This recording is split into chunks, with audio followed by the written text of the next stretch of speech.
Well, hi everybody. My name is Tania Walter. I'm the CEO and founder of Obzervr. Obzervr is a mobile application work execution product for mining and oil and gas, and we welcome you to this session. I have four very expert delegates with me on the session, and we're going to run you through some questions and hopefully you'll get some value out of it. So before we begin, I will ask Saad to introduce himself. Hi, everyone. Pleasure to be here. Thank you for the invitation for Mines and Mets. I work for Arcelor Mittal Mines Canada. I'm a Director of Integrated Operations at Mines Canada, and I've been in the company here now for almost 8 years. Great. So Saad, as the miner on the panel, can you briefly tell us about your operations and provide us some context on what you do and what your team does? Sure. So Mines Canada is located in Quebec, Canada. We've got two large mines in the north, mining approximately 150 million tons of material per year, and we produce around 26 million tons of concentrate. That includes 10 million tons of pellets. And so we own our own mine. We have about a 420-kilometer railroad that we operate, and our own port. We are the largest iron ore operator in Quebec. And in 2017, we basically went towards integrated operations and integrated planning.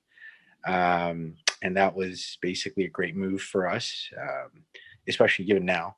And so, yeah, in 2018, we went live with our mine and our concentrator. And eventually our plan is to fully integrate our value chain. Excellent. So you mentioned the remote operations there. So I know we spoke previously, but what has COVID meant for your operations? And has the business case for IROC, integrated remote operating centers, become more prevalent? Yeah, great question. So as we discussed earlier on, interesting thing is, so we went live with remote operations in 2018. And obviously, we're located here in Montreal, and our operations are around 1,400 kilometers north of us. And when COVID hit, a lot of our personnel that were fly in, fly out previously could not go there because of the flight restrictions. However, our team, because they were drive in, drive out, they're just coming to the office. They continue to do so. So we were, originally, we never thought that a pandemic would be the reason of our existence. But the reality is, it actually led to allowing us to continue production, because critical operating personnel wouldn't have been able to get to site, and we would have potentially lost production. So we continued production even throughout COVID. And the business case for IROCs, or remote operation centers, was solidified. And I think the amount of interest that we've received from others, from other mining companies who say, can we have a look and, follow your models, that's just gone up exponentially, just because people realize that this is kind of the next thing in our industry. It's here to stay. Great. So I might bring Matt in now. Matt, would you like to quickly introduce yourself? Sure. Thanks, Tania, and also thanks to Mines and Mets for having me and having Centric on today as part of this panel. My name is Matt Kennedy. I'm part of Centric Mining Systems. I'm the General Manager of CMS Australia. With my experience now, I'm 9 years with Centric, bubbled up with various roles from implementing our product and working on the product as the product manager, and now in the General Manager space, looking after this region and out of Australia and also Southern Africa and Asia. Centric itself is a product, our one and only product that we sell. It's a mine metrics management platform. Mm-hmm. And we take data from as many parts of the mine as we can and bring it together for reporting and analysis.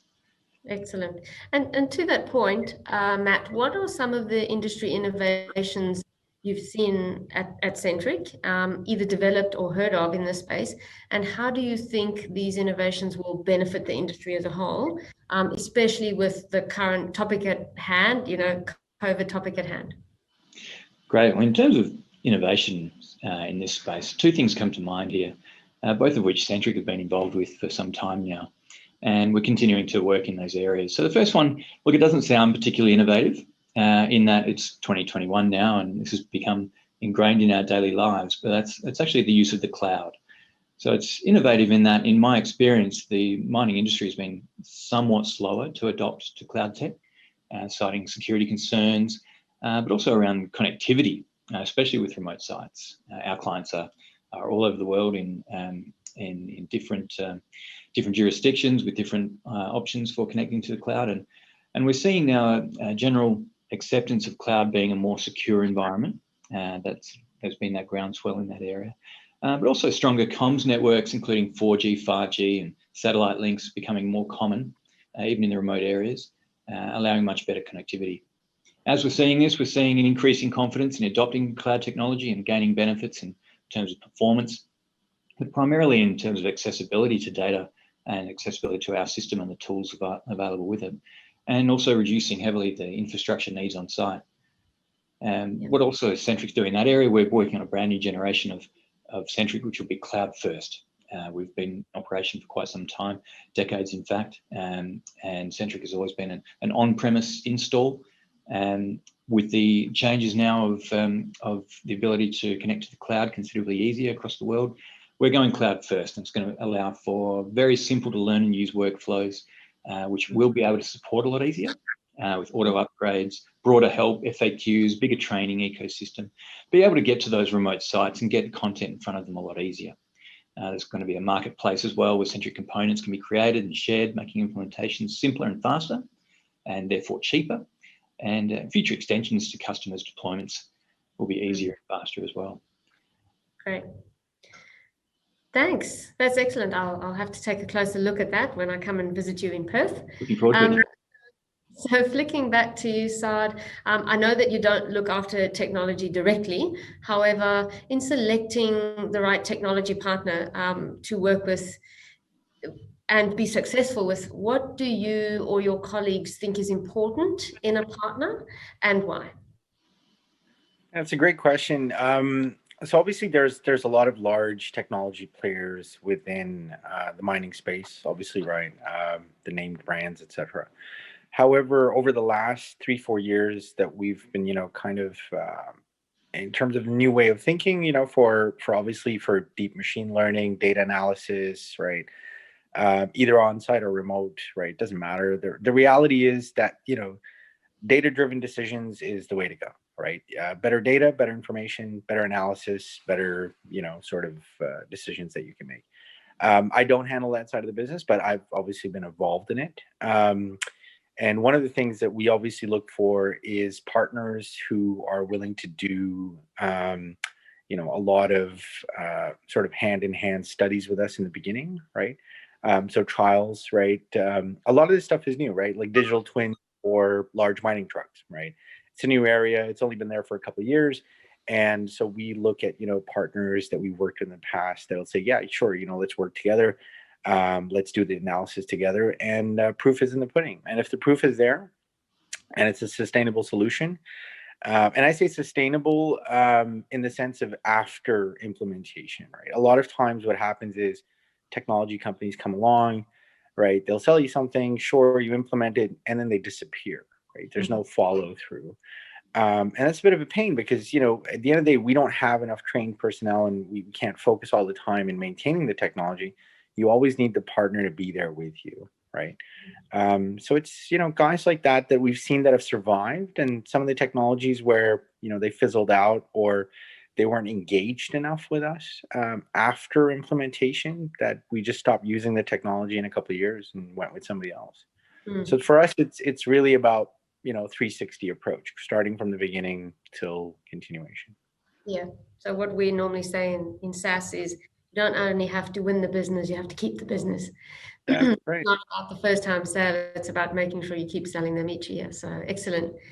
And now, Derrick, talking about partnerships, can you briefly tell us about the digital transformation partnership that yourselves, Minset and Obzervr, have built? Yeah, thank you, Tania. So I guess I'll provide a little bit of context with regards to this partnership that's evolved over the last nearly 12 months now. So I'm part of Minset, the group. We focus in continuous improvement, predominantly in asset-intensive industries and predominantly in the resource industry.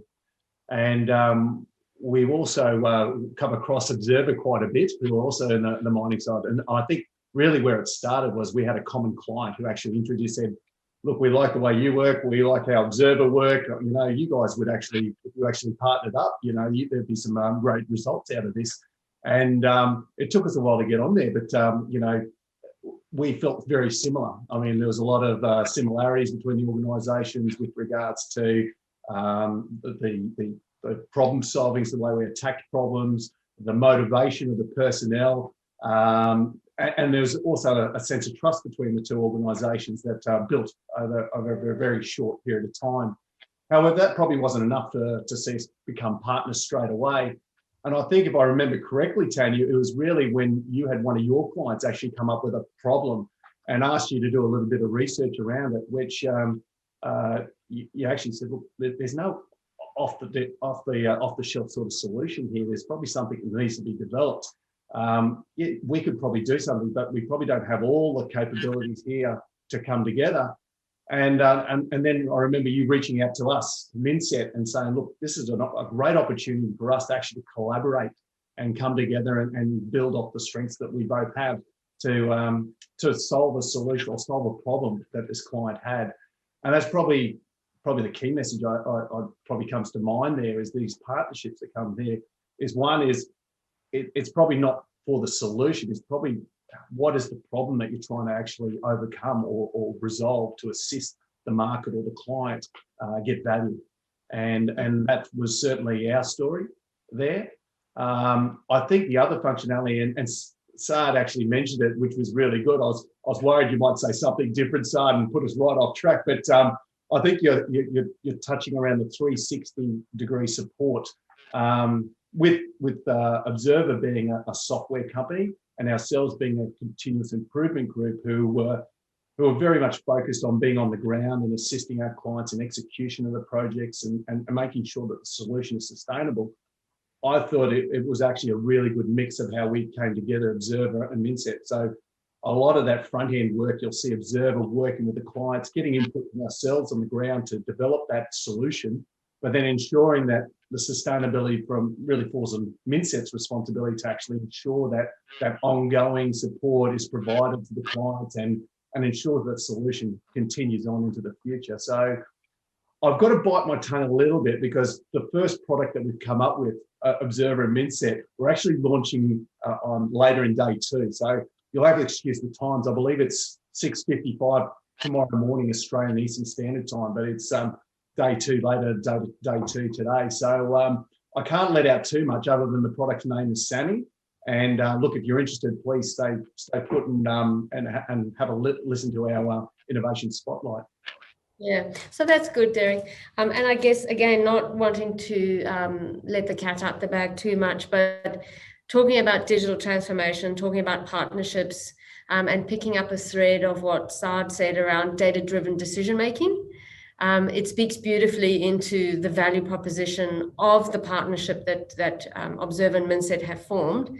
And I guess the question there is, how will this kind of partnership, the one that Saad spoke about, that long-term 360-degree partnership, how will our partnership also be able to provide value to our customers through data and analytics, and indeed help guys like Saad who are managing remote operations, or other guys coming on to speed with their IROCs?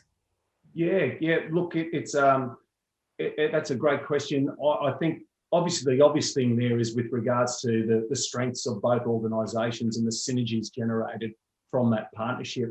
So in general, I sort of see it from our clients at Minset. They're now getting greater value proposition from our partnership. And obviously, so I'm hoping the same for your clients as well.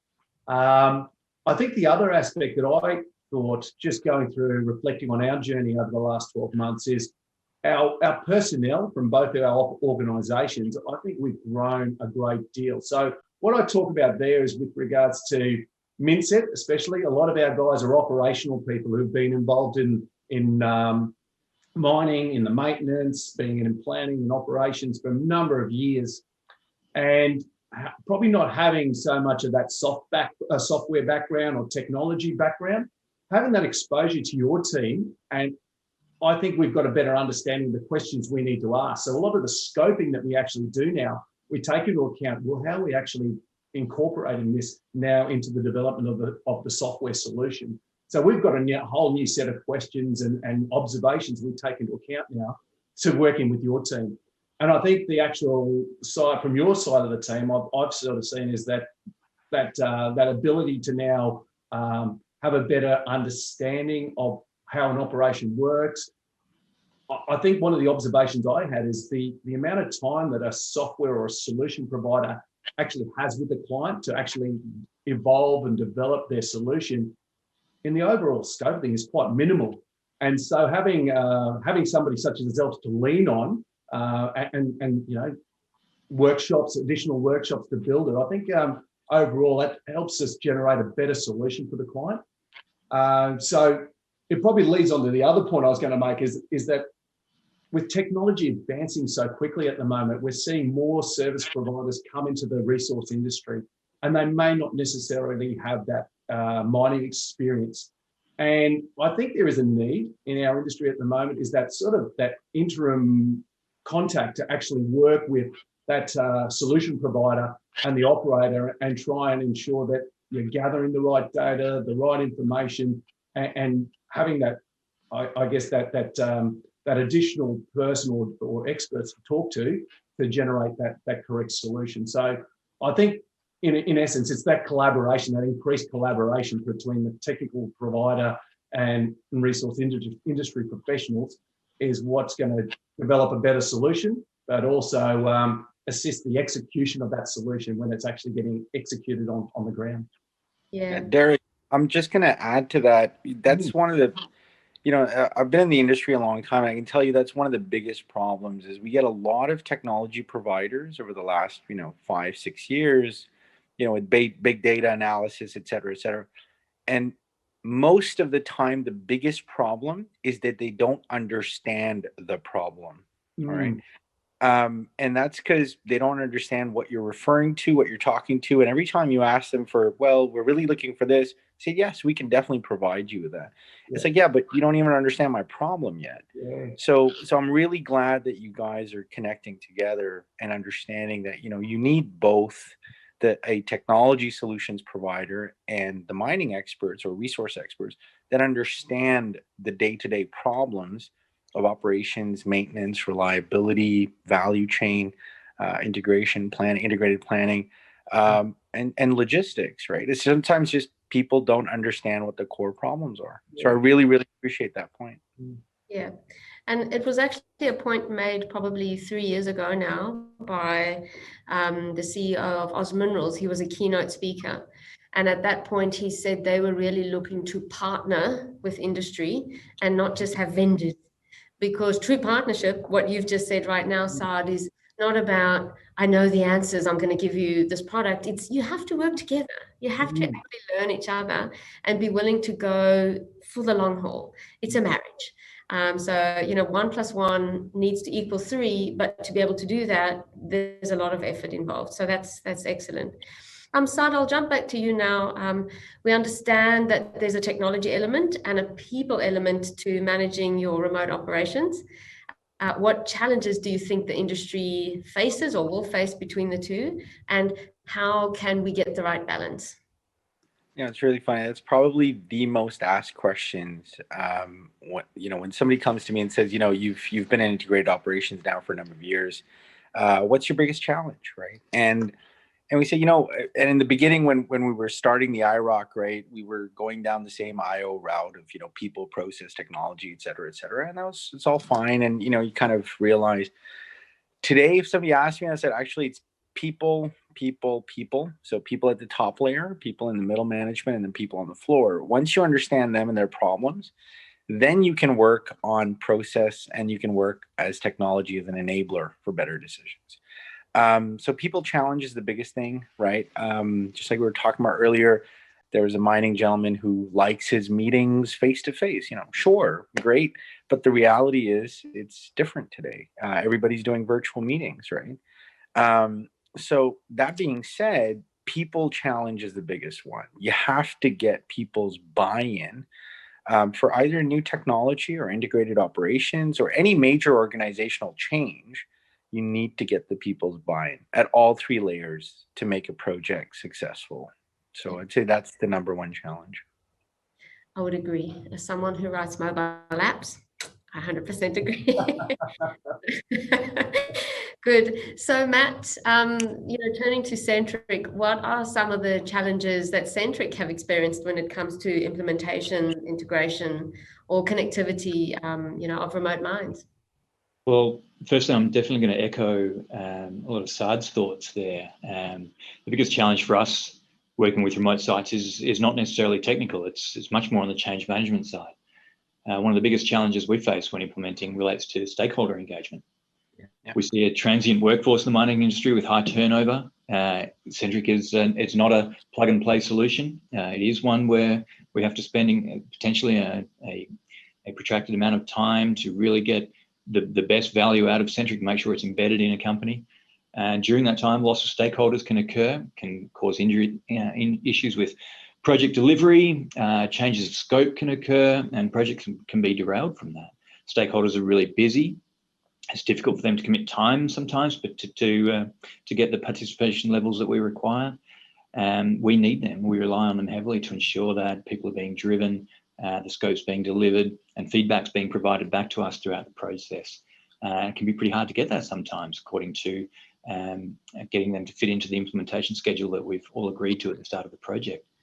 It's important to know what the type of system that we're working on is it's mine-wide. It can be a significant cultural event for an organisation and can require a lot of changes to work practices. The squeaky wheel of the project can often be the end users, and they're not always the ones that are involved early on in the sales process, the scoping process, the implementation process. They don't know why they need to change what they're doing or why they need to use a new tool. They can feel like it's being pushed upon them. They can feel like they're being pushed out of the organisation, which is certainly not something that we advocate for. There is an argument that there needs to be a top-down and approach and bottom-up support as well. It's definitely true, but the client is the one that needs to ensure that the users are brought along for the journey. There's only so much that we as the vendors and partners can do in that area, and it really takes strong site presence to fill those gaps. We try to combat that by changing the way we deliver projects. We've been fitting in with industry expectations of a waterfall methodology to delivery of our projects. But we've been moving recently in a much more agile fashion. It allows us to engage the end users quicker, get them in part of the process, make them more comfortable with the changes that are being made and how they'll affect them, give them the opportunity to be part of the process a lot earlier.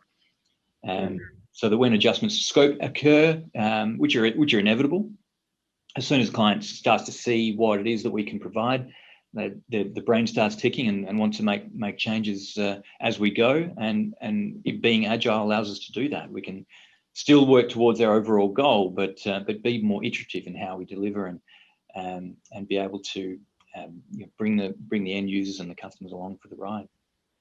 Perfect. Derrick, do you have anything to add around?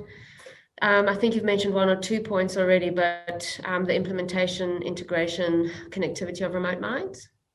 Yeah, it's certainly the challenges. If I build on those challenges that the guys said, I had the opportunity of interviewing Richard Butcher probably a little earlier in the afternoon. Some of the audience may have been involved in that. So Richard is the Executive Vice President of Technical for Goldfields Limited.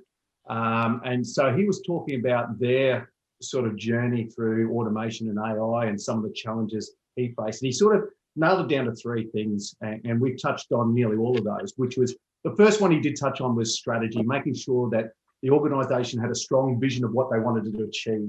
And I guess the key issue or concerns he had around that was you don't go and see that nice shiny new toy and think, oh, we need that. Let's just plonk it into our business and hopefully it'll survive. Because if you do take that, you're going to waste a lot of money, because it's great, but if you don't start to incorporate it into your systems and processes, it's just going to be that little appendage on the side. Once you move on, it's your toy. Someone else will come in and get rid of it. It'll be waste. So one thing, it's not a bolt-on solution. You can't do that. You need to incorporate it. And the other aspect you sort of said with regards to that is I guess you need to make sure that when you're actually incorporating these new solutions, you need to take that opportunity to see how does it fit in our current systems and processes. But take that next step is to say, well, is this actually going to change the way we do things? Because it's, you've got to take the next step and actually see if there's actually additional benefits. So I guess an example that came to mind for me, previously I had a bit of work in dispatch, so with truck and shovel dispatch. And I can remember an organisation I was with previously actually said, well, we're going to set up a remote, integrated remote operating centre. So their view of that was, let's grab the dispatch hut, which was on the mine site, a couple of operators, and let's just move it down to the big city. And we'll just keep doing what we're doing. And yes, tick, you've done that. That's great.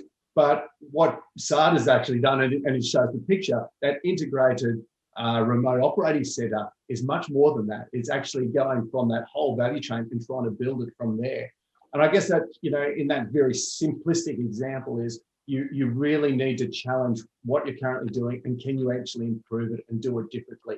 And that. So from a strategy point of view, that needs to be one of the biggest challenges. A lot of organisations don't look at that bigger picture, and he was very, very articulate about that.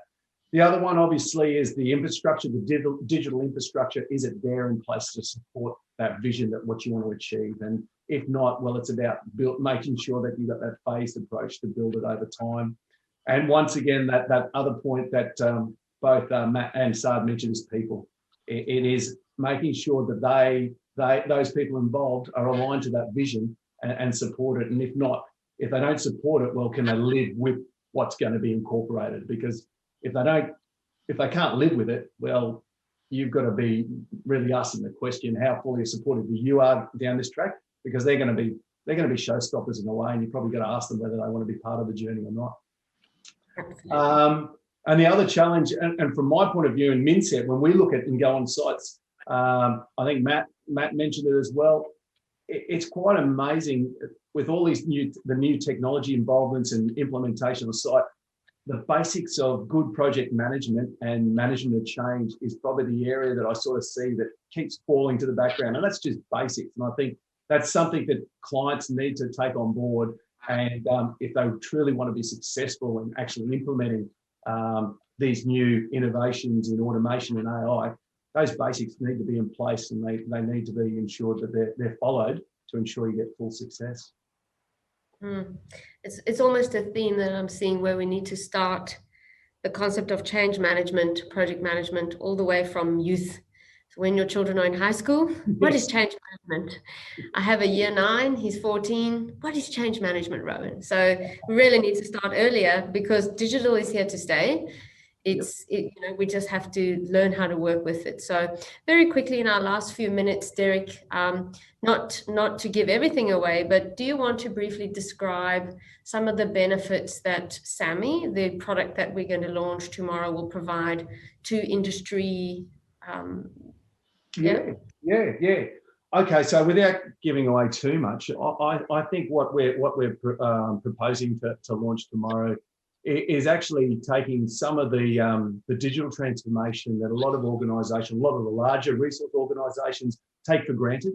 And what we've tried to do is actually generate a solution to allow your mid-tier and smaller operations take on those functionalities without spending a huge amount of capital investment, and also provide that ongoing support service to ensure that what the solution is actually implemented, it actually continues to evolve and continues to provide value to their organisation in managing their assets on site.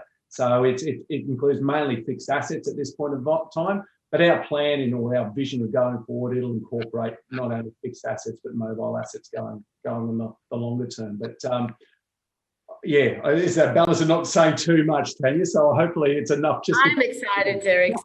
So yeah, no, that's excellent. And then Matt, as we close, what full service mining information management solutions do you guys offer, and how is it attributing itself to a connected mine? Well, the connected mine and the digital mine, with all these phrases that have been very much in our forefront of our minds for some while now. The value of the digital mine lies in the wealth of data available across the value chain and the ability to provide integrated end-to-end visibility of key metrics and the insight to make decisions that will affect the short-term and the long-term future of the business. Well, Centric is the mine information management platform that delivers that truly connected and integrated operation. The premise of Centric is that we deliver a single source of truth for all the metrics being collected at a mining operation or set of operations. And this source can provide you with easy access to your metrics, allowing you to run a data-driven organisation, transforming data into opportunities to improve the business. We integrate with existing systems and collect metrics from the entire business, including plans, forecasts, budgets, costs from ERP, drill and blast metrics, ore movements, grades, samples, health and safety, you name it, as much as we can get our hands on. With all these metrics, Centric provides full production tracking and ore accounting so that you can manage your inventory, perform reconciliation at month end, quarter end, or at the end of a particular stope or other mining area, as well as perform the broad analysis of the business with those non-core metrics. And being able to automatically deliver those key reports and increasing visibility to KPIs. We can empower your teams with information and knowledge they need to improve the operations, increase the processing efficiencies, your productivity, throughput, and ultimately safety as well. Excellent. Thank you. And then last but not least, Saad, the honor falls to you. So to close the conversation, it's an excellent discussion, by the way. Thank you, gents. You and your team have obviously been very successful with remote mine operations. You've been doing it a couple of years now. Tell me about the innovations that Arcelor Mittal Mining have embraced and the future innovations you have in plan, or that which you can share in plan to ensure further success. Yeah, I mean, we've obviously we've from our perspective, we took a lot of the existing technology. We were talking about, and a lot of mining companies, interestingly enough, have a lot of this technology already there, but they don't utilize it enough, right? Because they're just sitting there, and a few years later, like somebody was mentioning, and somebody else will come along and that technology will fizzle out, even though they had the solution in their hands. Mm-hmm. I think number one, understand your desired state. All right. Clearly understand what your capabilities are as an organization, as a group, as teams. Understand that, and then start looking at technology that works for you. And as I mentioned earlier on, look for technology partners that are willing to be in the long term for you, and that can evolve their solutions to as the challenges and problems evolve for you as well. In our industry, bottlenecks move all the time. Whether it be decision bottlenecks or whether it be process bottlenecks or actual production bottlenecks. So the reality is it is a moving pendulum, and you need to constantly be on the ball, and look for good technology partners, right, that are willing to help you make better decisions with your data, with your information, because a lot of it already exists, whether it be on cloud or whether it's on site, it doesn't matter. As long as you're analyzing it and making better data-driven decisions, I think it's the next way to future of mining. Excellent. Well, with that, we've come to the end of our Q&A. I really appreciate all of your feedback and the discussion and conversation, and we hope for the audience that you've enjoyed the conversation today. Please do reach out to any of us. We're on LinkedIn, or our profiles will be available, and we look forward to talking with you further. And thank you to the organisers, Mining and Mates. It's been a great pleasure for all of us. Thanks, Tania. Indeed. Thanks very much.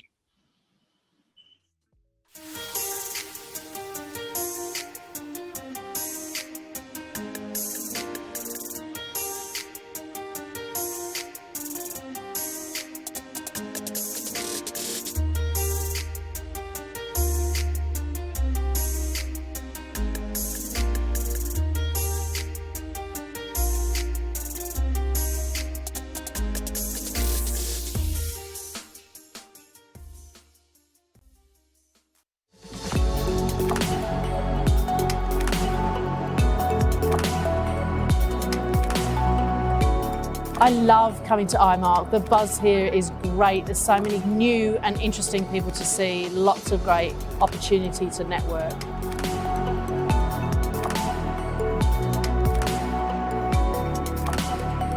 The value of IMARC to us is that we can get an update of a lot of the companies that we have invested in or are looking to invest in. In a broader picture, we can get an update on the new technology that's happening in the mining industry.